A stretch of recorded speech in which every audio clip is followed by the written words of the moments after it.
Hi, we're back here at Better Body, Health and Fitness. I'm Kate, this is Spencer, and we're here to answer all the questions that you women ask about how to get the best lower body, basically from here to here, working your inner thighs, your outer thighs, and your butt.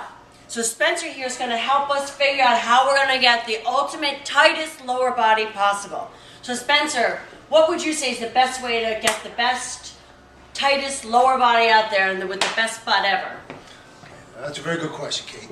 One thing that I recommend to get the best lower body in terms of glutes, thighs, inner, outer, all of that, is to do multi-joint compound exercises. That means getting all the joints moving at once, working all the groups, all the muscle groups working together in something called synergism. The number one exercise for the lower body, for the quad, for the hamstrings, for the glutes, is the squat. It's the king of all exercises. So Spencer, how do you perform a squat? The proper way to perform a squat.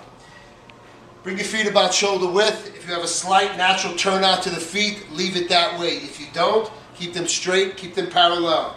You're going to go down. And Spencer, how low should I go down? As long as you have no physical limitations, you really should go buttocks to ankles. It's called in the bucket. The deeper you go, the further below parallel you go, the more hamstrings and glutes you will involve in the squat. So again, you will go down and you will come up. And should I hold that squat on the way down? You can hold at the bottom if you want. You could also come up. When you do come up, do not lock the knees, do not pop the knees. Another thing you should absolutely not do is on the bottom of the squat, bounce. Do not bounce and do not pop out. Make sure you squeeze inner, outer, glutes, squeeze, inhale, exhale, come up.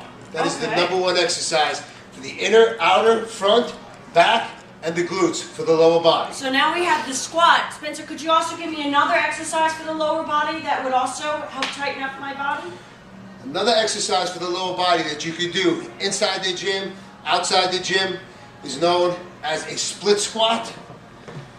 This has also been described as a lunge, but typically lunging considers dynamic movement. This is called the split squat. Open up into a wide stance. You're going to drop the lower knee down towards the ground, 90 degrees, pushing off this forward heel and coming up. Again, just short of lockout. Squeeze here, this is a stretch. Inhale, exhale, bang. Inhale, exhale, bang. And Spencer, it seems that my knee should be behind my toe, is that correct? You do want to keep your knee behind the toe. If you start going over, you can lead yourself to injury. But be more concerned with dropping this back leg straight down to the ground. That will help you keep the form here in the front. Fall down and not forward.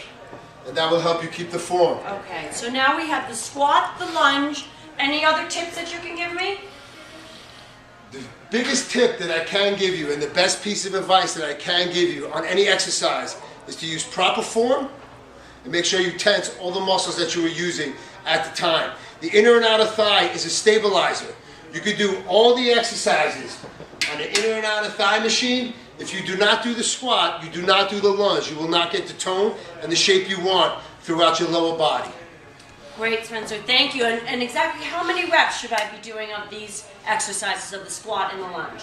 The reps that you should be doing are directly tied into the goals that you have. If you're looking to get tone, most women are afraid, they're terrified of the word size. They're terrified of the word muscle mass. So I'm going to say muscle tone. Your rep range should be above 12 and below 20. Stay between 12 and 10, choosing a resistance that will allow you to perform between 12 and 10 reps as long as it is a challenge. Anytime you get above 20 and it's easy, make sure you grab a little more resistance. I don't care what the resistance is. It could be a bucket of water, as long as it's something that's going to challenge you in a new way. Once your routine becomes routine, the body will stop adapting and you will not make any more progress at all. So how many times a week should I be squatting and lunging, Spencer? Minimum twice a week. For muscle tone, for muscle endurance, you should be doing it at least twice a week. At least twice a week. So I could go up to 4 times a week? No. If you start going 4 times a week, you're going to be getting involved in overtraining. One thing that I see, and I see it way too often, is people doing the same exercises every day, coming up to me as a training professional and asking me why they are not getting the results that they want. And that is the main reason. They are doing the same thing every day. They are not letting the body, they are not giving the body a chance to recuperate, repair, and progress. They are constantly tearing down. Do not do this.